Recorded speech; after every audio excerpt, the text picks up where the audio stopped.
आप सुन रहे हैं जगत गुरु तत्वदर्शी संत रामपाल जी महाराज द्वारा लिखित पुस्तक जीने की राह का पेज नंबर 102। शब्दार्थ। जिस क्षेत्र में महात्मा गुरुजन नहीं होते और नदी आसपास न बह रही हो, हे भक्त उस देश को त्याग दे। वहां काल की भयंकर प्रताड़ना है। इसलिए हे पाठक जनों, जब भी जिस आयु में सतगुरु मिल जाएं, भक्ति प्रारंभ कर देना।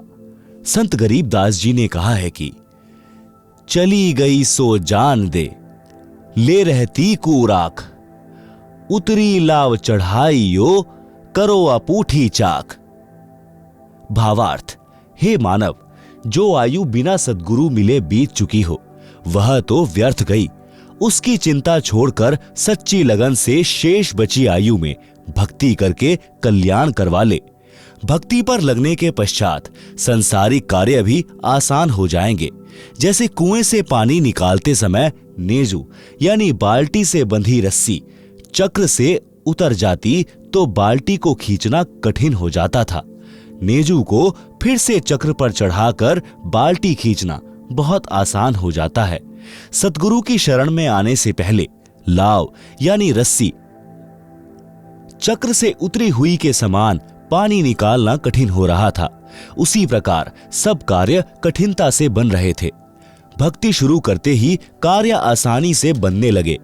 जैसे रस्सी चक्र पर चढ़ने के पश्चात पानी आसानी से निकलता है। यह विचार नहीं करना चाहिए कि अब तो आयु कम रहती है, अब क्या भक्ति करेंगे। जब भी सत्संग से ज्ञान हो जाए, उसी आयु में दृढ़ता व लगन से भक्ति पर लग जाना चाहिए। आप सुन रहे हैं जगत गुरु तत्वदर्शी संत रामपाल जी महाराज द्वारा लिखित पुस्तक जीने की राह का पेज नंबर 103। भावार्थ। जो आयु चली गई उसकी चिंता छोड़कर शेष की रक्षा करो, यानी भक्ति दान सेवा में लगा दो। जैसे पुराने समय में कुएं से खेती की सिंचाई के लिए चमड़े की चड़स प्रयोग होती थी, जिसमें 2-3 क्विंटल पानी भर जाता था। उसको काष्ठ की चक्री के ऊपर लाव यानी मोटी रस्सी चढ़ाकर बांध कर खींचते थे। यदि लाव यानी रस्सी चक्री से उतर जाती थी यानी फिसल जाती थी तो उसे खींचना कठिन हो जाता था। उसको जैसे तैसे पुनः चक्री यानी काष्ठ के मोटे घेरे पर चढ़ाया जाता था, जिससे चड़स को बाहर निकालना आसान होता था, जो उससे लाभ लेने का यथार्थ तरीका है। इसलिए हे मानव, यदि गुरु शरण नहीं ली है तो आपकी लाव उतरी पड़ी है। जीवन का प्रत्येक कार्य मुसीबत बना खड़ा है। उस जीवन की लाव को पुनः पुली यानी चक्री पर चढ़ा लो, फिर चलाओ, आसान हो जाएगा। यानी गुरु जी की शरण लेकर अपने जीवन की राह को आसान बनाओ। वैश्या का उद्धार। सत्संग सुनने से जीवन सुधर जाता है। परमेश्वर कबीर जी रात्रि में घर घर में सत्संग करते थे। दिन में अपने निर्वाह के लिए सब श्रोता तथा कबीर जी कार्य करते थे। एक रात्रि में सत्संग चल रहा था।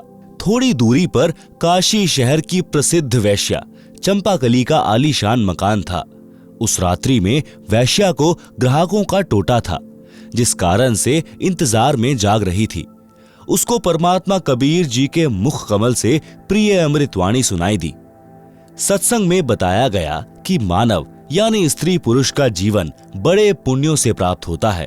जो स्त्री पुरुष भक्ति नहीं करते, दान सेवा नहीं करते, वे परमात्मा के चोर हैं। गीता अध्याय 3 श्लोक 12 में भी कहा कि जो व्यक्ति परमात्मा से प्राप्त धन का कुछ अंश दान धर्म में लगाए बिना स्वयं ही पेट भरता रहता है, वह तो परमात्मा का चोर ही है। जो मानव चोरी, डकैती, ठगी, वैश्यागमन करते हैं, वे महाअपराधी हैं। जो स्त्रियां वैश्या का धंधा करती हैं, वे भी महाअपराधी हैं। परमात्मा के दरबार में उनको कठिन दंड दिया जाएगा। मानव जीवन शुभ कर्म करने तथा भक्ति करने के लिए प्राप्त होता है। कबीर चोरी जारी वैश्यावृत्ति कभो न करयो कोय, पुण्य पाई नर देही ओछी ठोर न खोए। शब्दार्थ। हे मानव, चोरी जारी यानी पर स्त्री गमन, वैश्यावृत्ति यानी पर पुरुषों से धन के लोभ में स्त्री का संभोग करना कोई भी ना करना। यह मानव शरीर यानी स्त्री पुरुष बहुत पुण्यों से प्राप्त हुआ है। इससे पाप कार्यों को करके गलत स्थान पर जाकर नष्ट मत कर। शुभ कर्म कर, गुरु धारण करके अपना कल्याण करवाओ। मानव शरीर प्राप्त प्राणी को चाहिए कि सर्वप्रथम पूर्ण गुरु की शरण में जाकर दीक्षा प्राप्त करे, फिर आजीवन गुरु जी की मर्यादा में रहकर साधना तथा सेवा दान धर्म करता रहे, अपना दैनिक कार्य भी करे, परंतु सर्व बुराई त्याग दे, उसका कल्याण अवश्य होता है। अध्यात्म ज्ञान के अभाव से मानव यानी स्त्री पुरुष केवल धन उपार्जन को अपना मुख्य लक्ष्य बनाकर जीवन सफर को तय करता है।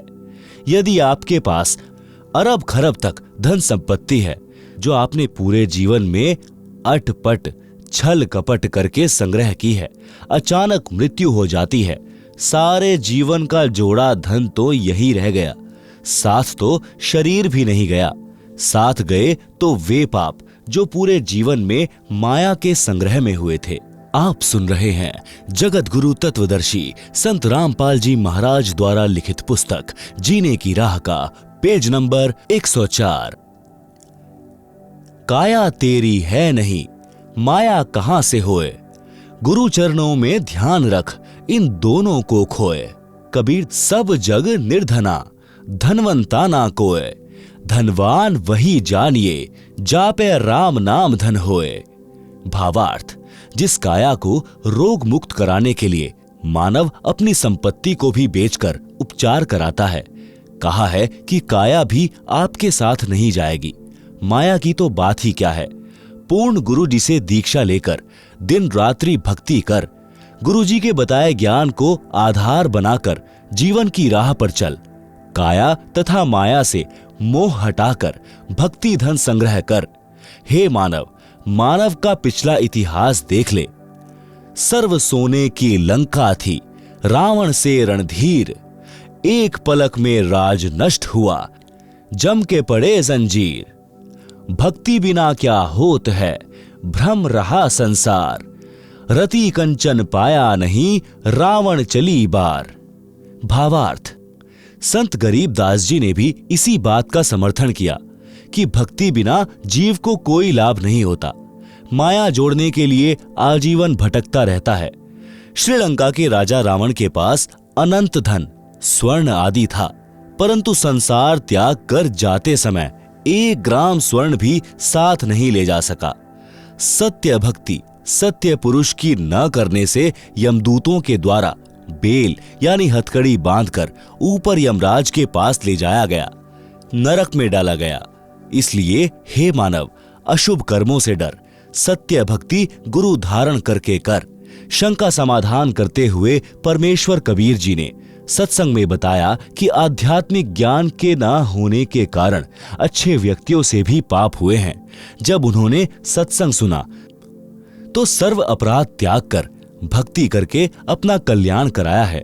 परमात्मा कबीर जी ने बताया कि मेरे पास साधना के वे यथार्थ मंत्र हैं जो सर्व पापों को नष्ट कर देते हैं, पुण्य बच जाते हैं। जैसे वर्तमान में वैज्ञानिकों ने ऐसी औषधि खोजी है जो खेती में डालने से घास व खरपतवार को नष्ट कर देती है, फसल सुरक्षित रहती है। ये मंत्र मैं अपने लोक से लेकर आया हूं। सोहम शब्द हम जग में लाएं, सार शब्द हम गुप्त छिपाएं। शब्दार्थ ऊपर किया है। ऋग्वेद मंडल 9 सूक्त 95 मंत्र 2 में भी प्रमाण है कि परमात्मा इस संसार में प्रत्यक्ष प्रकट होकर अपनी अमृतवाणी द्वारा मुक्ति के सत्य मार्ग की प्रेरणा करता है। वह परमात्मा सब देवों का देव यानी सर्व का मालिक भक्ति के गुप्त नामों का आविष्कार करता है। यदि कोई महापापी भी है, सत्य साधना करने लग जाता है और भविष्य में कोई पाप नहीं करता है, तो उसके सर्व पाप समाप्त हो जाते हैं। भक्ति करके अपना कल्याण करा सकता है। आप सुन रहे हैं जगत गुरु तत्वदर्शी संत रामपाल जी महाराज द्वारा लिखित पुस्तक जीने की राह का पेज नंबर 105। उपरोक्त अमृत वचन सुनकर वह बहन वैश्या जैसे गहरी नींद से जागी हो, कांपने लग गई। घर में ताला लगाकर सत्संग स्थल पर गई। पीछे ही महिलाओं की ओर बैठ गई। सत्संग समाप्त होने के पश्चात आवाज लगी कि जो दीक्षा लेना चाहता है वह आगे गुरुदेव जी के पास आ जाए। कुछ स्त्री तथा पुरुष उठकर आगे आए। वह वैश्या भी आई और गुरुदेव जी को अपना परिचय दिया और बताया कि मैंने तो 40 वर्ष की आयु में प्रथम बार ये उपकारी वचन सुनने को मिले हैं। हे परमात्मा, क्या मेरे जैसी पापिन का भी कल्याण संभव है? वैसे तो आप जी ने सर्व समाधान सत्संग में बता दिया, परंतु जब अपने घृणित जीवन की ओर झांकती हूं तो ग्लानि होती है तथा विश्वास नहीं हो रहा कि मेरे जैसे अपराधी को क्षमा कर दिया जाएगा। परमेश्वर कबीर जी ने कहा कि जब ही सत्य नाम हृदय धरा, भयो पाप को नाश, जैसे चिनंगी अग्नि की पड़े पुराने घास। भावार्थ, जैसे करोड़ टन सूखे घास का ढेर लगा हो, यदि उसमें एक तीली माचिस की जलाकर डाल दी जाए तो उस घास को राख बना देती है। फिर हवा चलेगी जो उस राख को भी उड़ाकर ले जाएगी। काम तमाम हुआ। इसी प्रकार करोड़ों जन्मों के भी पाप क्यों ना हो, मेरे सच्चे मंत्र का जाप उसे जलाकर राख कर देगा। भविष्य में कोई गलती ना करना, कल्याण हो जाएगा। यजुर्वेद के अध्याय 8 मंत्र 13 में भी यही प्रमाण है कि परमात्मा अपने भक्त एनसह घोर पापों का नाश कर देता है, जीव का कल्याण कर देता है। उस बहन ने पाप का कार्य यानी वैश्या का धंधा त्याग दिया। परमात्मा कबीर जी से दीक्षा लेकर मर्यादा का पालन करते हुए आजीवन साधना करके चंपाकली ने मोक्ष प्राप्त किया। रंका बंका की कथा। परमेश्वर कबीर जी से चंपाकली ने पूछा कि हे भगवान, इस पाप की संपत्ति और रुपए का क्या करूं? परमेश्वर कबीर जी ने कहा कि बेटी, इस नरक के धन को दान कर दे। घर पर जाकर चंपाकली ने विचार किया कि यदि सर्वधन दान कर दिया तो खाऊंगी क्या? कोई कार्य और है नहीं। चंपाकली सत्संग में अधिक समय जाने लगी। एक दिन सत्संग में बताया गया कि रंका यानी पुरुष तथा बंका यानी स्त्री परमात्मा के परम भक्त थे। तत्व ज्ञान को ठीक से समझा था, उसी आधार से अपना जीवन यापन कर रहे थे। उनकी एक बेटी थी जिसका नाम अंबिका था। अंबिका को अंबिका कहते थे। एक दिन नामदेव भक्त ने अपने गुरुजी से कहा कि गुरुदेव, आपके भक्त रंका व बंका बहुत निर्धन हैं। आप उन्हें कुछ धन दे दो तो उनको जंगल से लकड़ियां लाकर शहर में बेचकर निर्वाह न करना पड़े। दोनों जंगल में जाते हैं, लकड़ियां चुग कर लाते हैं। भोजन का काम कठिनता से चलता है। गुरुदेव बोले, भाई, मैंने कई बार धन देने की कोशिश की है, परंतु ये सब दान कर देते हैं। 2-3 बार तो मैं स्वयं वेश बदलकर लकड़ी खरीदने वाला बनकर गया हूं। उनकी लकड़ियों की कीमत अन्य से 100 गुना अधिक दी थी। उनकी लकड़ियां प्रतिदिन 2-2 आना की बिकती थी। मैंने 10 रुपए में खरीदी थी। उन्होंने 4 आना रखकर शेष रुपए मेरे को सत्संग में दान कर दिए। अब आप बताओ कि कैसे धन दूं? भक्त नामदेव जी ने फिर आग्रह किया कि अब की बार धन देकर देखो, अवश्य लेंगे। गुरु तथा नामदेव जी उस रास्ते पर गए जिस रास्ते से रंका बंका लकड़ी लेकर जंगल से आते थे। गुरुजी ने रास्ते में सोने यानी गोल्ड के बहुत सारे आभूषण डाल दिए जो लाखों रुपए की कीमत के थे।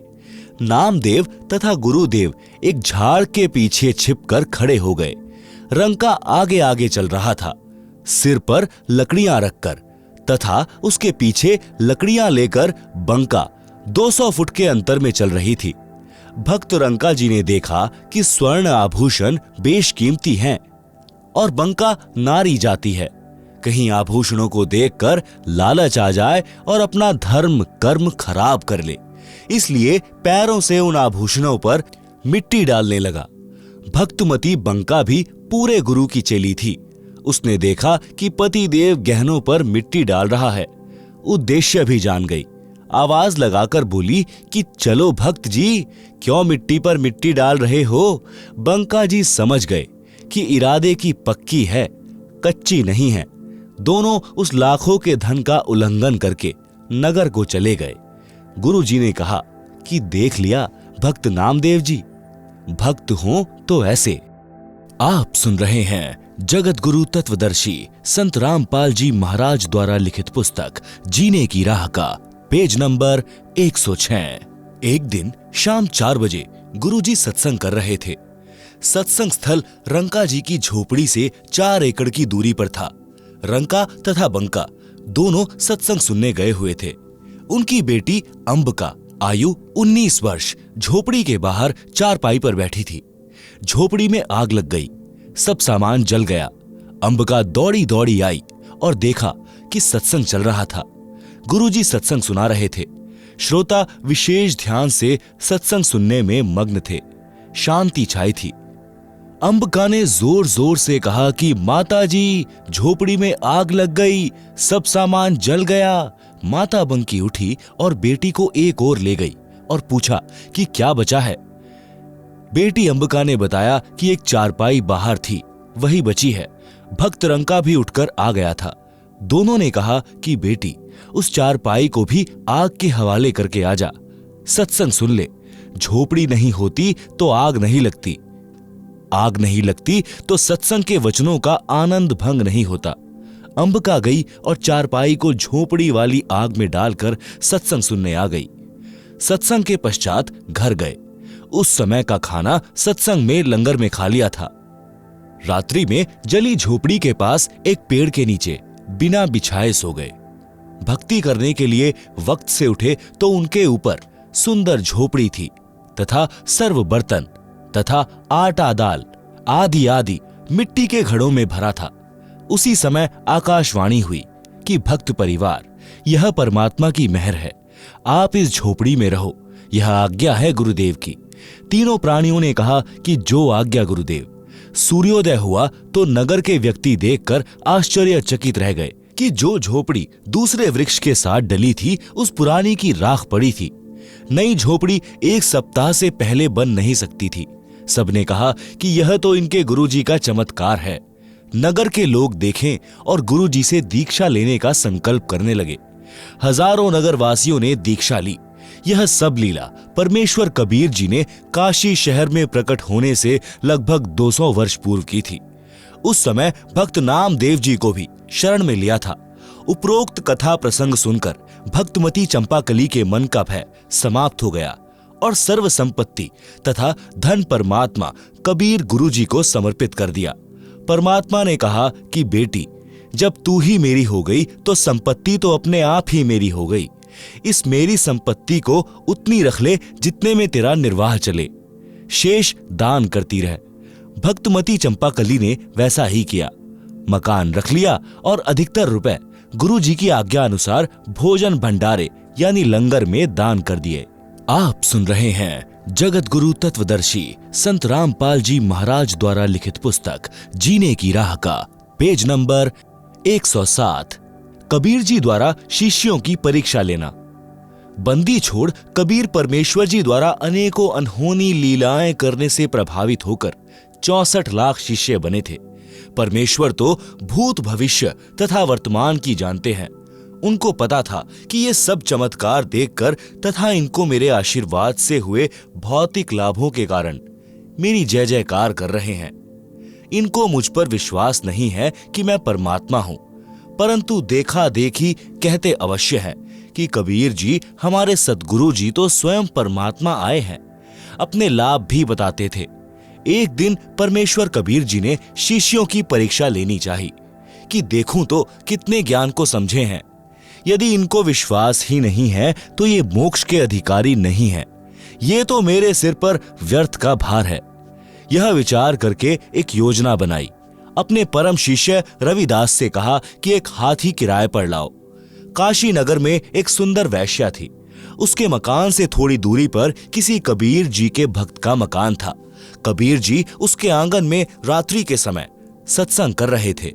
उसी दिन उस वैश्या के पास भी ग्राहक नहीं थे। सत्संग के वचन सुनने के लिए वह अपने मकान की छत पर कुर्सी लेकर बैठ गई।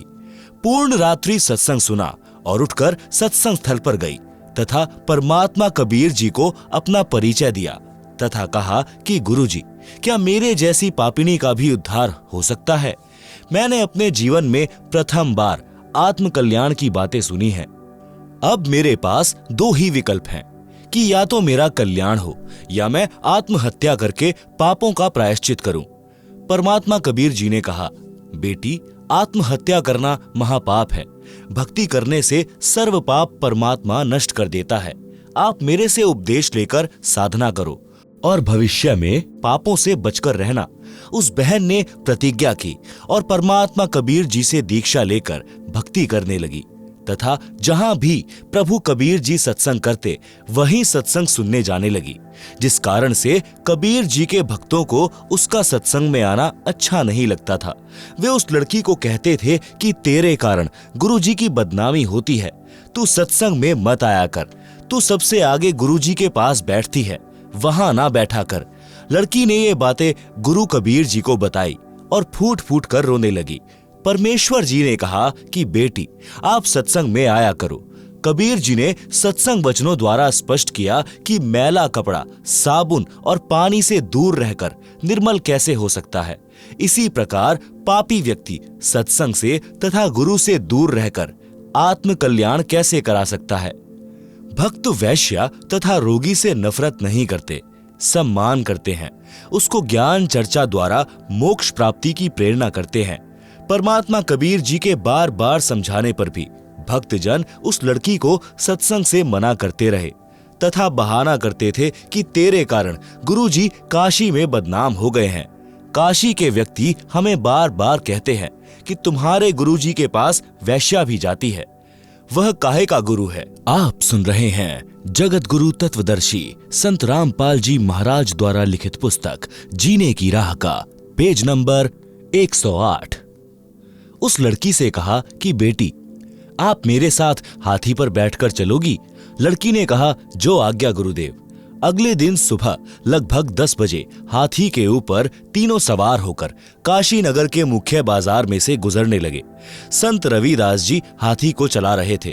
लड़की रविदास जी के पीछे, कबीर जी के आगे, यानी दोनों के बीच में बैठी थी। कबीर जी ने एक बोतल में गंगा का पानी भर लिया। उस बोतल को मुख से लगाकर घूंट घूंट कर पी रहे थे। लोगों को लगा कि कबीर जी शराब पी रहे हैं। शराब के नशे में वैश्या को सरेआम बाजार में लिए घूम रहे हैं। काशी के व्यक्ति एक दूसरे को बता रहे हैं कि देखो, बड़े बड़े उपदेश दिया करता कबीर जुलाहा, आज इसकी पोल पट्टी खुल गई है। ये लोग सत्संग के बहाने ऐसे कर्म करते हैं। काशी के व्यक्ति कबीर जी के शिष्यों को पकड़ पकड़ कर लाकर दिखा रहे थे कि देख, तुम्हारे परमात्मा की करतूत, शराब पी रहे हैं, वैश्या को लिए सरेआम घूम रहा है। यह लीला देखकर वे 64 लाख नकली शिष्य कबीर जी को त्याग कर चले गए। पहले वाली साधना करने लगे। लोक लाज में फंसकर गुरु विमुख हो गए। परमात्मा कबीर जी विशेषकर ऐसी लीला उस समय किया करते जिस समय दिल्ली का सम्राट सिकंदर लोधी काशी नगरी में आया हो। उस समय सिकंदर लोधी राजा काशी में उपस्थित था। काजी पंडितों ने राजा को शिकायत कर दी कि कबीर जुलाहे ने जुल्म कर दिया। शर्म लाज समाप्त करके सरेआम वैश्या के साथ हाथी के ऊपर गलत कार्य कर रहा था, शराब पी रहा है। राजा ने तुरंत पकड़कर गंगा में डुबोकर मारने का आदेश दिया। आप सुन रहे हैं जगत गुरु तत्वदर्शी संत रामपाल जी महाराज द्वारा लिखित पुस्तक जीने की राह का पेज नंबर 109। अपने हाथों से राजा सिकंदर ने हाथों में हथकड़ी तथा पैरों में बेड़ी तथा गले में तोक लगाई। नौका में बैठाकर गंगा दरिया के मध्य में ले जाकर दरिया में सिपाहियों ने पटक दिया। हथकड़ी, बेड़ी तथा तोक अपने आप टूटकर जल में गिर गई। परमात्मा जल पर पद्म आसन लगाकर बैठ गए।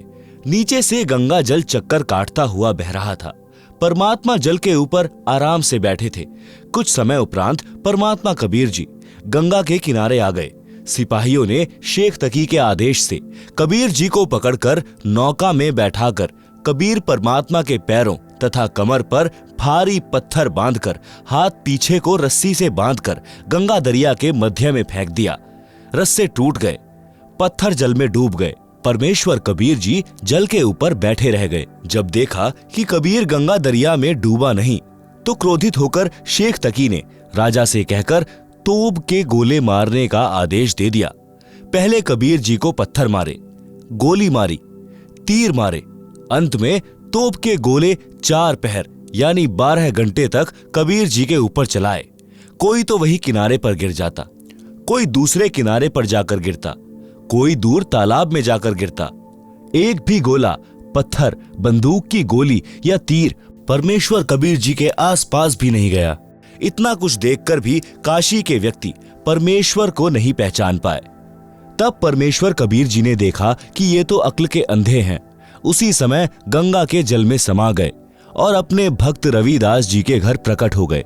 दर्शकों को विश्वास हो गया कि कबीर जुलाहा गंगा जल में डूबकर मर गया है। उसके ऊपर रेत व रेग यानी गारा जम गई होगी। सब खुशी मनाते हुए, नाचते कूदते हुए नगर को चल पड़े। शेख तकी अपनी मंडली के साथ संत रविदास जी के घर यह बताने के लिए गया कि जिस कबीर जी को तुम परमात्मा कहते थे वह डूब गया है, मर गया है। संत रविदास जी के घर पर जाकर देखा तो कबीर जी इकतारा यानी वाद्य यंत्र बजा बजा कर शब्द गा रहे थे। शेख तकी की तो मां सी मर गई। राजा सिकंदर के पास जाकर बताया कि वह आंखें बचाकर भाग गया है, रविदास के घर बैठा है। यह सुनकर बादशाह सिकंदर लोधी संत रविदास जी की कुटी पर गया। परमात्मा कबीर जी वहां से अंतर ध्यान होकर गंगा दरिया के मध्य में जल के ऊपर समाधि लगाकर जैसे जमीन पर बैठते हैं ऐसे बैठ गए। रविदास जी से पूछा कि कबीर जी कहां पर हैं? संत रविदास जी ने कहा कि हे बादशाह जी, वे पूर्ण परमात्मा हैं, वे ही अलख अल्लाह हैं। आप इन्हें पहचानो, वे तो मर्जी के मालिक हैं, जहां चाहे चले जाएं। मुझे कुछ नहीं पता कहां चले गए, वे तो सबके साथ रहते हैं। उसी समय किसी ने बताया कि कबीर जी तो गंगा के बीच में बैठे भक्ति कर रहे हैं। सब व्यक्ति तथा राजा व सिपाही गंगा दरिया के किनारे फिर से गए। राजा ने नौका भेजकर मल्लाहों के द्वारा संदेश भेजा कि बाहर आए।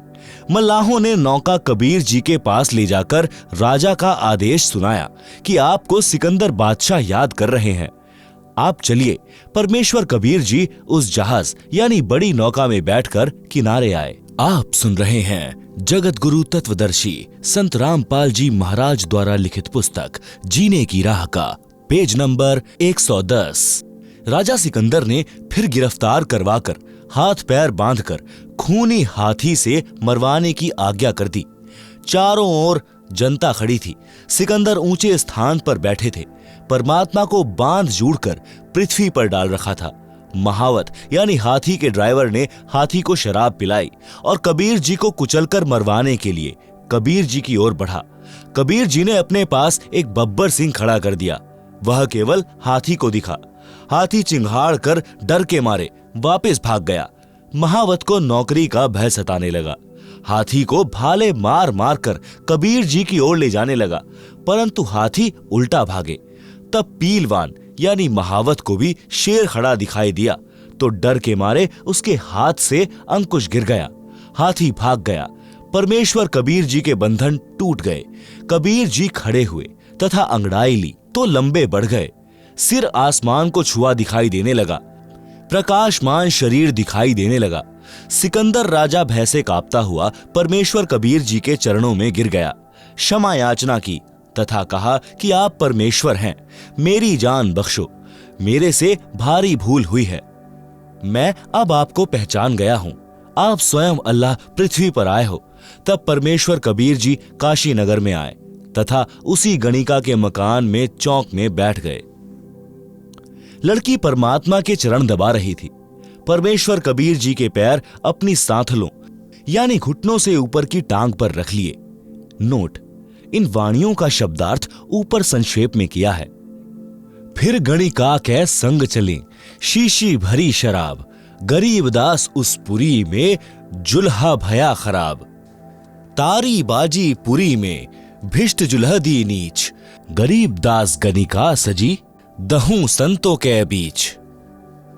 गावत बैन बिलास पद, गंगा जल पीवंत, गरीबदास बेहल भये मतवाले घूमंत। भड़ुआ भड़ुआ सब कहें कोई न जाने खोज। दास गरीब कबीर करम बांटत शिर का बोझ।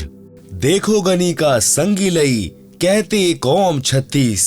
गरीब दास इस जुलहदी का दर्शन आन हदीस। शाह सिकंदर को सुनी भिष्ट हुए दो संत। गरीब दास चारों वर्ण उठी लागे सब पंथ। चारी वर्ण शट आश्रम दोनों दीन खुशाल। गरीब दास हिंदू तुरक पड़या शहर गली जाल।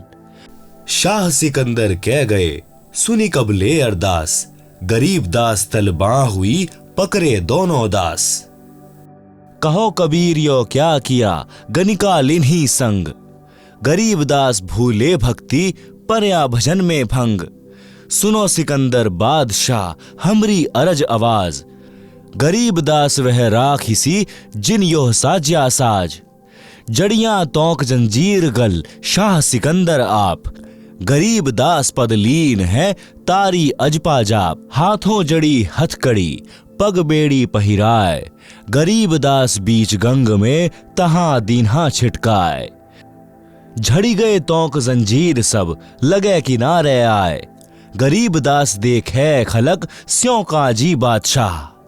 नीचे नीचे गंगा जल ऊपर आसन थीर। गरीब दास बूढ़े नहीं बैठे अधर कबीर। यो अचरज कैसा भया देखें दोनों दीन। गरीब दास काजी कहें बांधी दिया जलसीन। गल में फांसी डारी करी बांधो शिला सुधारी। गरीब दास यह जुलहदी जब बूढ़े गंगधार। शिला धरी जब नाव में बांधी गले कबीर। गरीब दास फंद टूटी के ना डूबे जल नीर। शिला चही शाह और को देखत काशी ख्याल। गरीब दास कबीर का आसन अधर हमाल। तीर बाण गोली चले तो प्रहकल्यों शोर। गरीब दास उस जुलहदी के गई एक नहीं और। अधर धार गोले बहें जल के बीच गभाक। गरीब दास उस जुलहदी पर शस्त्र छूटे लाख। तो प्रहकले सब चले तीर बाण कमान। गरीब दास वह जुलहदी जल पर रहे अमान। अधरी धार अपार गति जल परी लगी समाधि। गरीब दास निज ब्रह्म पद खेले आदि अनादि। जुलम हुआ बूढ़े नहीं शस्त्र लगे ना बाण। गरीब दास इब कौन गति कैसे लीजे प्राण। लगी समाधि अगाध में बिचरे काशी गंग। गरीब दास की लोल सर छुहे चरण तरंग। चारी पहर गोले बगे धमी मुलक मैदान। गरीब दास पोखर सुखे रहे कबीर अमान। अपनी करनी सब करी थाके दोनों दीन। गरीब दास अब जुलहदी पैठी गए जलमीन। डूब्या डूब्या सब कहें हो गए गारत गोर। गरीब दास कबले धनी तुम आगे क्या जोर। आनंद मंगल होत है बटे बधाई बेग। गरीब दास उस जुलहदी पर फिर गई रेती रेग। हस्ती घोड़े चढ़त हैं पान मिठाई चीर। गरीब दास काशी खुशी बूढ़े गंग कबीर। जावो घरी रे दास के हिलकारे हजूर। गरीब दास खुशिया कहो कहियो नहीं कसूर। झालरी ढोलक बजत है गावे शब्द कबीर। गरीब दास रे दास संगी दोनों एक ही तीर। काजी पंडित सब गए शाह सिकंदर उठ। गरीब दास रे दास के भेष गए जटजूट। कोठी कुठले सब झके बासन टींडर गोली। गरीब दास रह दास सुनो कहां गए वह बोल। वे प्रगट पूर्ण पुरुष हैं अविनाशी अलख अल्लाह। गरीब दास रह दास कहे सुनो सिकंदर शाह। सूरजमुखी सुभान सर खिले फूल गुलजार। गरीब दास काजी पंडित करता शाह पुकार। शाह सिकंदर फिर गए उस गंगा के तीर। दास गरीब कबीर हरि बैठे ऊपर नीर। बैठी मलाह जिहाज में गए धार के बीच। गरीब दास हरि हरि करे प्रेम फुहारे सींच। करी अरज मलाह तहां दीन दुनी बादशाह। गरीब दास आसन उधर लगी समाधि जुलाहा।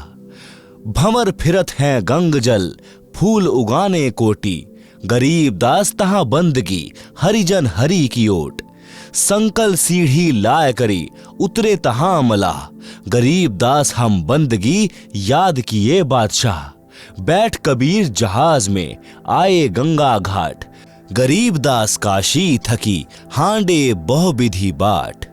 आप सुन रहे हैं जगत गुरु तत्वदर्शी संत रामपाल जी महाराज द्वारा लिखित पुस्तक जीने की राह का पेज नंबर 111। शब्दार्थ वाणी नंबर 726 से 730 का शब्दार्थ। परमात्मा कबीर जी ने शिष्यों की परीक्षा लेने के उद्देश्य से एक शीशी में गंगा दरिया का जल भर लिया। काशी शहर की प्रसिद्ध वैश्या और रविदास संत जी के साथ किराए के हाथी पर चढ़कर काशी शहर के मुख्य बाजार की गलियों में घूमने लगे। शीशी से मुख लगाकर जल पी रहे थे, परंतु अदा कर रहे थे जैसे शराब पी रहे हैं। रविदास जी हाथी को चला रहे थे, पीछे वैश्या बैठी थी। वैश्या के पीछे कबीर जी वैश्या के गले में हाथ डालकर आशिक की तरह अभिनय कर रहे थे। काशी शहर के व्यक्ति यह सब देखकर हाथों से तालियां बजाने लगे और कहने लगे कि देखो, कबीर नीच जुलाहा वैश्या को साथ लेकर शराब के नशे में वैश्या के गले में हाथ डालकर मतवाला होकर घूम रहा है। परमात्मा कबीर जी भक्ति के शब्द कविता गा रहे थे और झूम रहे थे। जनता समझ रही थी कि गाने गा रहा है। अभद्र तरीके से वैश्या से लिपटा बैठा है। इसने लोक लाज भी उतार दी है।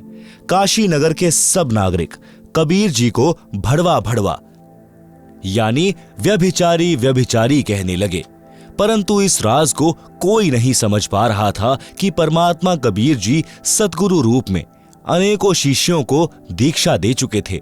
उनके पापों का भार अपने सिर पर ले रखा था। शिष्य गुरु आज्ञा का पालन नहीं कर रहे थे, उनके भार से मुक्त हो रहे थे। शिष्यगण यह लीला देखकर नाम दीक्षा त्याग कर कबीर जी से दूर हो गए। उनके सत्संग विचार भी सुनने के लिए सत्संग जाना भी त्याग दिया। जितने शिष्यों ने नाम त्यागा, उनका भार कबीर जी के सिर से उतर गया। काशी शहर के 36 बिरादरी के व्यक्ति कह रहे थे कि देखो, गणिक यानी वैश्या को साथ लेकर चल रहा है। इस जुलाहे कबीर के दर्शन से भी पाप लगता है। आप सुन रहे हैं जगत गुरु तत्वदर्शी संत रामपाल जी महाराज द्वारा लिखित पुस्तक जीने की राह का पेज नंबर 112 है।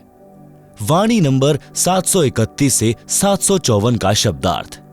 उन दिनों में दिल्ली का राजा सिकंदर लोधी काशी में ठहरा हुआ था, क्योंकि वह पूरे पुराने भारत का सम्राट था। उसके अधीन छोटे राज्य भी थे। काशी नगर का नरेश बीर देव सिंह बघेल भी सिकंदर के अधीन था। परमात्मा कबीर जी भी अनोखी लीला उसी समय किया करते थे जिस समय दिल्ली का राजा सिकंदर काशी शहर में आया हो।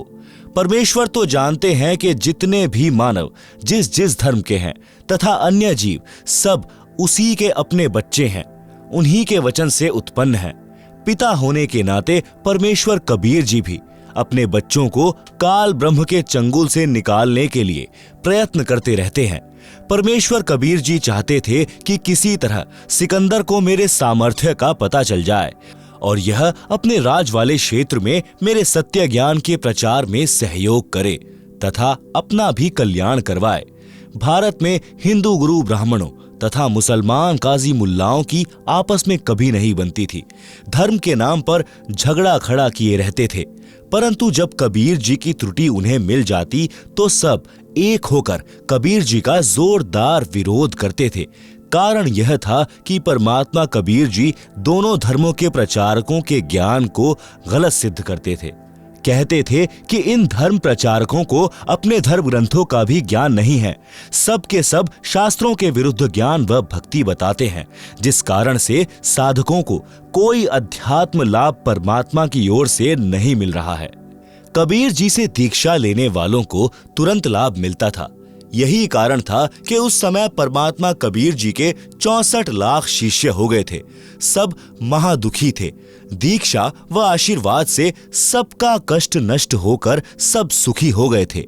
कबीर जी के अनुयायी हिंदू तथा मुसलमान दोनों ही बहुसंख्या में बन रहे थे, जिस कारण से वे धर्म प्रचारक यानी धर्म गुरु कबीर जी से घोर ईर्ष्या रखते थे। इस घटना से उनको पंख लग गए। विचार किया कि दिल्ली का सम्राट भी आया है, आज इस जुलाहे को मौत की सजा दिलाएंगे। यह विचार करके हजारों की संख्या में दोनों धर्मों के व्यक्ति राजा सिकंदर के पास विश्राम गृह में गए। कारण का पता लगने पर राजा सिकंदर ने जनता को प्रसन्न करने के लिए कहा कि अभी गिरफ्तार करवाकर उस कबीर को मौत के घाट उतारता हूं।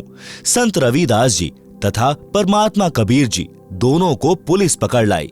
संत रविदास जी को तो छोड़ दिया, क्योंकि कबीर जी ने सब अपनी गलती मानी थी। कहा था कि न रविदास जी का दोष है न गणिका का, सब कुछ मैंने किया है। आप सुन रहे हैं जगत गुरु तत्वदर्शी संत रामपाल जी महाराज द्वारा लिखित पुस्तक जीने की राह का पेज नंबर 113। सिकंदर लोधी का असाध्य रोग परमेश्वर कबीर जी के आशीर्वाद से समाप्त हुआ था।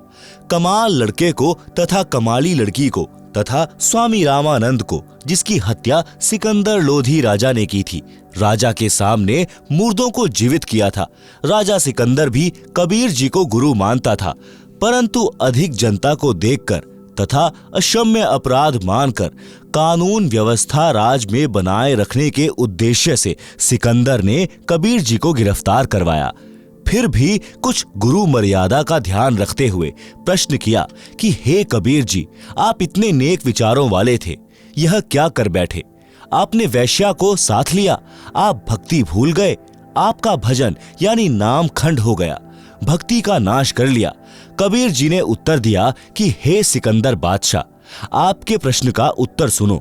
जिस परमेश्वर ने सब ब्रह्मांडों को बनाकर सुरक्षित रखा है, वह मेरी भी रक्षा करेगा।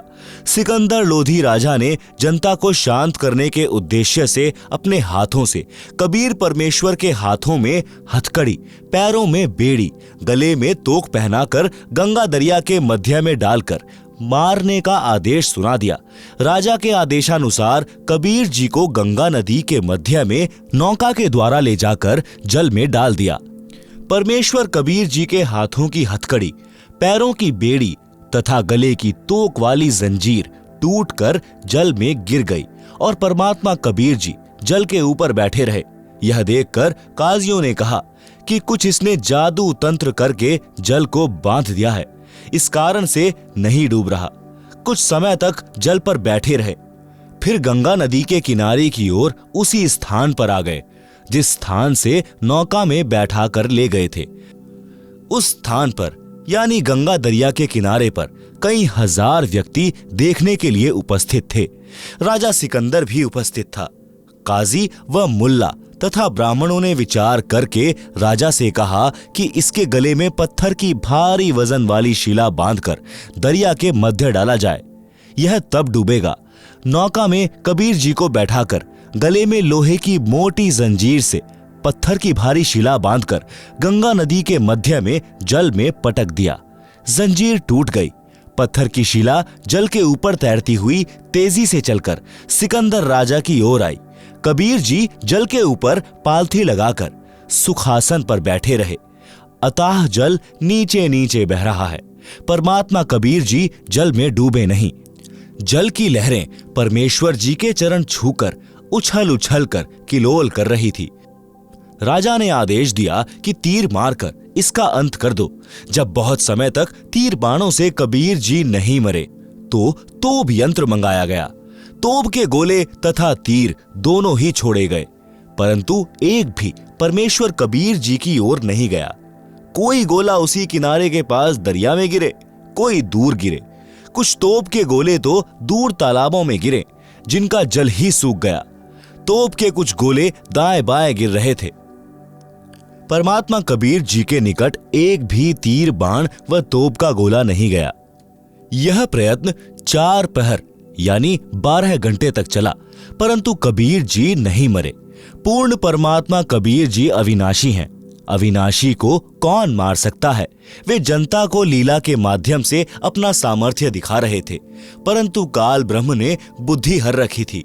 किसी के भी विचार में यह बात नहीं आई कि यह सामान्य व्यक्ति नहीं है। जब राजा तथा प्रजा ने सब कोशिश कर ली तो कहने लगे कि इसको कैसे मारा जाए। जब सब जुल्म करके थक लिए तब परमात्मा कबीर जी गंगा नदी के जल में गोता लगा गए। उपस्थित जनता तथा राजा ने मान लिया कि कबीर जल में डूबकर मर गया। इसके शव पर रेत व गारा गिर गई। कबीर जी के मरने की खुशी में लोग ढोल बजाने लगे, नाचने गाने लगे और मिठाई बांटने लगे। राजा विश्राम गृह में चला गया। काजी, मुल्ला व पंडित जन मिलकर रविदास के घर गए। वहां पर उनको अंदर से कबीर जी की आवाज सुनाई दी। वे परमात्मा की महिमा के शब्द यानी कविता गा रहे थे। रविदास जी को बताने गए थे कि जिसे आप अविनाशी कहते थे वह कबीर मर गया है। घर के अंदर गए तो कबीर जी रविदास जी के पास बैठे थे। दोनों शब्द गा रहे थे। देखकर वापस जाकर सिकंदर को बताया कि कबीर मरा नहीं, वह तो रविदास के घर पर बैठा है। हजारों की संख्या में काशी के काजी, मुल्ला, पंडित तथा जनता रविदास जी के घर गए। वहां पर कबीर जी नहीं मिले। रविदास जी से पूछा कि कबीर कहाँ हैं? वे बोले कि अभी मेरे पास से गए हैं। कह रहे थे कि गंगा में स्नान करके आता हूं। राजा तथा सब व्यक्ति गंगा के उसी किनारे पर गए तो परमात्मा कबीर जी जल के ऊपर पहले की तरह बैठे मिले। दरिया के मध्य में बैठे थे। छोटा समुद्री जहाज में मल्लाह यानी जहाज चालक व अन्य कुछ व्यक्ति गए और कहा कि आपको राजा सिकंदर बुला रहा है। जहाज से सीढ़ी जंजीरों से बांधकर जल में लटकाई। कबीर जी सीढ़ी से चढ़कर जहाज में बैठकर गंगा नदी से बाहर आए तो तुरंत पकड़ लिए यानी गिरफ्तार कर लिए। आप सुन रहे हैं जगत गुरु तत्वदर्शी संत रामपाल जी महाराज द्वारा लिखित पुस्तक जीने की राह का पेज नंबर 114। खूनी हाथी से कबीर परमेश्वर को मरवाने की कुचेष्टा। खूनी हाथी मस्त है, पग बंधे जंजीर। गरीब दास जहां डारिया, मसक बांधी कबीर। सिंह रूप साहिब धरिया, भागे उल्टे फील। गरीब दास नहीं समझती यह दुनिया खलील। बने केहरी सिंह जीत, चौर शिखर असमान। गरीब दास हस्ती लखया, दिखे नहीं जिहान। कूटे शीश महावत, अंकुश शीर गरगाप। गरीब दास उल्टा भगे, तारी दीजे थाप। भाले को खो मारिए, चरखी छूटे पाख। गरीब दास नहीं निकट जाए, किलकी देवे लाख। जैसी भक्ति कबीर की, ऐसी करे ना कोय। गरीब दास कुंजर थके, उल्टे भागे रोए। दुम गोवे मूंडी धुने, सैन न समझे एक। गरीब दास दिखे नहीं, आगे खड़ा अलेख। पीलवान देखा तबे, खड़ा केहरी सिंह। गरीब दास आए तहां, धरी मौला बहुरंग। उतरे मौला अरस्ते, भाव भक्ति के हेत। गरीब दास तब शाह लखे, कबीर पुरुष सहेत। लीला की कबीर ने, दो रूप में रहे दीस। दास गरीब कबीर के, पास खड़े जगदीश। जंभाई अंगड़ाइयां, लंबे भय दयाल। गरीब दास उस शाह को, मानो दर्शा काल। कोटि चंद्र शशिभान मुख, गिरद कुंड दुमलील। गरीब दास तहां न टिके, भागी गए रणफील। नयन लाल भौपीत हैं, डूंगर नख पहाड़। गरीब दास उस शाह को, सिंह रूप दीदार। मस्तक शिखर स्वर्ग लग, दीरग देह बिलंद। गरीब दास हरी उतरे, काटन जम के फंद। गिरद नाभि निर्भय कला, दुदकारे नहीं कोय। गरीब दास त्रिलोकी में, गाज तास की होय। जीव नरसिंह प्रहलाद के, यू वह नरसिंह एक। गरीब दास हरियाइया, राखन जन की टेक। बार बार सताए कर, मस्तक लीना भार। गरीब दास शाह यों कहे, बक्सो इबकी बार। तहां सिंह ल्यो लीन हुआ, परचा इबकी बार। गरीब दास शाह यों कहे, अल्लाह दिया दीदार। सुन काशी के पंडितों काजी मुल्ला पीर, गरीब दास इसके चरण लियो अलह अलेख कबीर। योह कबीर अल्लाह है उतरे काशी धाम, गरीब दास शाह यो कहे झगर मुए बेकाम। काजी पंडित रूठया हम त्याग्यायो देश, गरीब दास षटदल कहे जादू सिहर हमेश। इन जादू जंतर किया हस्ती दिया भगाए, गरीब दास इतना रहें काशी बिडरी जाए। काशी बिडरी चहों दिशा थांभन हारा एक, गरीब दास कैसे थंभे बिडरे बहुत अनेक। आप सुन रहे हैं जगत गुरु तत्वदर्शी संत रामपाल जी महाराज द्वारा लिखित पुस्तक जीने की राह का पेज नंबर 115। शब्दार्थ वाणी नंबर 767 से 789। परमात्मा कबीर जी के हाथ पैर बांधकर एक मैदान के अंदर डाल दिया, जहां पर घोर अपराधियों को कठोर दंड दिया जाता था। वर्तमान के स्टेडियम जैसा वह मैदान होता था। राजा तथा पदाधिकारी स्टेज पर बैठते थे, दर्शक चारों ओर खड़े होते थे। मनुष्यों को मारने के लिए हाथी को प्रशिक्षित किया जाता था। उसे शराब तथा रक्त पीने का चस्का लगाया जाता था। उसे खूनी हाथी कहते थे। राजा सिकंदर तथा अन्य मंत्रीगण बैठे थे। प्रजा चारों ओर खड़ी थी। खूनी हाथी को महावत यानी हाथी को वश करके चलाने वाला व्यक्ति कबीर जी की ओर मारने के लिए लाया तो परमेश्वर कबीर जी ने एक सिंह का रूप दिखाया जो केवल हाथी को दिखाई दे रहा था। हाथी ने शराब पी रखी थी। सिंह को देखकर भय के कारण उल्टा भाग गया। महावत ने हाथी को भालों से मारा, परंतु कबीर जी की ओर हाथी नहीं गया। परमात्मा कबीर जी ने महावत को भी सिंह खड़ा दिखा दिया। महावत भी डरकर हाथी से गिर गया। हाथी भाग गया। परमात्मा कबीर जी के बंधन टूट गए और खड़े हुए। खड़ा होकर अंगड़ाई ली और जम्भाई यानी उबासी ली। बहुत लंबे हो गए। सिर आकाश को छू रहा था। शरीर से असंख्य सूर्यों का प्रकाश निकल रहा था। यह केवल राजा सिकंदर को दिखाई दिया। राजा भयभीत होकर खड़ा होकर मैदान में आया और कहा कि मेरी जान बख्श दो, मेरे से बड़ी गलती हुई है। मेरे को परमात्मा का दर्शन हो गया है। जनता से राजा ने कहा कि यह अल्लाहू अकबर है, कबीर रूप में पृथ्वी पर आया है, इसके चरण छूकर अपना कल्याण करवा लो। परंतु कर्महीन काजी मुल्ला व पंडित कहने लगे कि कबीर ने जादू जंत्र करके हाथी को भगा दिया, हम जा रहे हैं। यह कहकर वे पाप आत्मा सब चले गए। परमात्मा ने अपना शरीर सामान्य किया और सिंह को अदृश्य कर दिया, अपनी कुटी में चले गए। आप सुन रहे हैं जगत गुरु तत्वदर्शी संत रामपाल जी महाराज द्वारा लिखित पुस्तक जीने की राह का पेज नंबर 116। दीक्षा के पश्चात पूर्ण गुरुदेव जी से दीक्षा लेकर पूर्ण विश्वास के साथ गुरुदेव द्वारा बताई साधना पूरी निष्ठा के साथ करें। कबीर जी ने बताया है कि धीरज रखें। धीरे धीरे रे मना, धीरे सब कुछ होए। माली सींचे 100 घड़ा, समय आए फल होए। भावार्थ, जैसे माली आम का बीज बोता है, उसकी सिंचाई करता है, कुछ दिन पश्चात अंकुर दिखाई देता है, फिर भी समय समय पर सिंचाई करता रहता है। रक्षा के लिए कांटेदार झाड़ियों की बाड़ यानी फेंसेस करता है। एक आम के पौधे को पेड़ बनने में लगभग 8 से 10 वर्ष लग जाते हैं। तब तक माली पौधा लगाने वाला यानी बाग का मालिक या नौकर उस पौधे की सिंचाई करता रहता है। जब आम का पेड़ बन जाता है तो आम के फल लगते हैं। इतने लगते हैं कि स्वयं का परिवार भी खाता है तथा बेचकर अपना निर्वाह भी करता है। इसी प्रकार भक्ति नाम रूपी बीज को बोकर यानी दीक्षा लेकर उसका स्मरण दान रूपी सिंचाई करते रहना चाहिए। आम के पौधे की तरह धीरे धीरे भक्ति रूपी पेड़ बनने के पश्चात सुखों का अंबार लग जाएगा।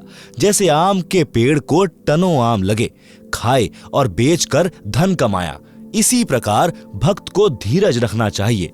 धीरे धीरे भक्ति का परिणाम आने लगेगा। विश्वास, परमात्मा की भक्ति का लाभ उसी को होता है जो परमात्मा की महिमा पर पूर्ण विश्वास रखता है। परमात्मा के लिए कुछ भी असंभव नहीं है। एक नगर के बाहर जंगल में दो महात्मा साधना कर रहे थे। एक 40 वर्ष से घर त्याग कर साधना कर रहा था, दूसरा अभी 2 वर्ष से साधना करने लगा था। परमात्मा के दरबार से एक देवदूत प्रतिदिन कुछ समय उन दोनों साधकों के पास व्यतीत करता था। दोनों साधकों के आश्रम गांव के पूर्व तथा पश्चिम में थे। बड़े का स्थान पश्चिम में तथा छोटे का स्थान गांव के पूर्व में जंगल में था। देवदूत प्रतिदिन 1-1 घंटा दोनों के पास बैठता, परमात्मा की चर्चा चलती, दोनों साधकों का अच्छा समय व्यतीत होता। एक दिन देवदूत ने भगवान विष्णु जी से कहा कि भगवान, कपिला नगरी के बाहर आपके 2 परम भक्त रहते हैं। श्री विष्णु जी ने कहा कि एक परम भक्त है, दूसरा तो बनावटी भक्त है।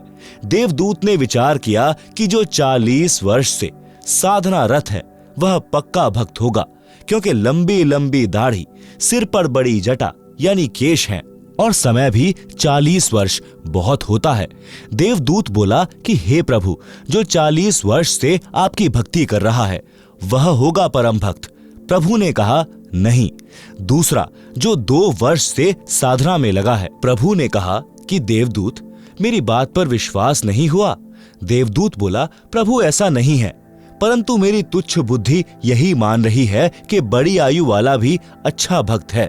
श्री विष्णु जी ने कहा कि कल आप देर से पृथ्वी पर जाना, दोनों ही देर से आने का कारण पूछेंगे तो आप बताना कि आज प्रभु जी ने हाथी को सुई के नाके से निकालना था, वह लीला देखकर आया हूं, इसलिए आने में देर हो गई। जो उत्तर मिले उससे आपको भी पता लग जाएगा कि परम भक्त कौन है। पहले प्रतिदिन देवदूत सुबह 8 बजे के आसपास बड़े के पास जाता था और 10 बजे के आसपास छोटी आयु वाले के पास जाता था। अगले दिन बड़ी आयु वाले के पास दिन के 12 बजे पहुंचा। देर से आने का कारण पूछा तो देवदूत ने बताया कि आज 11:30 बजे दिन के परमात्मा ने लीला करनी थी, वह देख कर आया हूं। 40 वर्ष वाले ने पूछा कि क्या लीला की प्रभु ने, बताइएगा। देवदूत ने कहा कि श्री विष्णु जी ने कमाल कर दिया, हाथी को सुई के नाके यानी छिद्र में से निकाल दिया। यह सुनकर भक्त बोला कि देवदूत, ऐसी झूठ बोल जो सुने उसे विश्वास हो। यह कैसे हो सकता है कि हाथी सुई के नाके में से निकल जाए? मेरे सामने निकाल कर दिखाओ। देवदूत समझ गया कि भगवान सत्य ही कह रहे थे। यह तो पशु है, भक्त नहीं, जिसे परमात्मा पर ही विश्वास नहीं कि वह सक्षम है। जो कार्य मानव नहीं कर सकता परमात्मा कर सकता है, उसकी भक्ति व्यर्थ तथा बनावटी है। देवदूत नमस्ते करके चल पड़ा और छोटे भक्त के पास आया। भक्त ने देरी से आने का कारण पूछा तो देवदूत ने संकोच के साथ बताया कि कहीं यह कोई गलत भाषा न बोल दे। कहा कि भक्त क्या बताऊं, परमात्मा ने तो अचरज कर दिया, कमाल कर दिया। देखकर आंखें फटी की फटी रह गई। परमात्मा ने हाथी को सुई के नाके यानी धागा डालने वाले छिद्र के अंदर से निकाल दिया। यह सुनकर भक्त बोला कि देवदूत जी, इसमें आश्चर्य की कौन सी बात है? परमात्मा निकाल दे पूरी पृथ्वी को सुई के नाके में से, हाथी तो बात ही क्या है। देवदूत ने भक्त को सीने से लगाया और कहा कि धन्य है आपके माता पिता जिनसे जन्म हुआ, कुर्बान हूं आपके परमात्मा पर अटल विश्वास पर।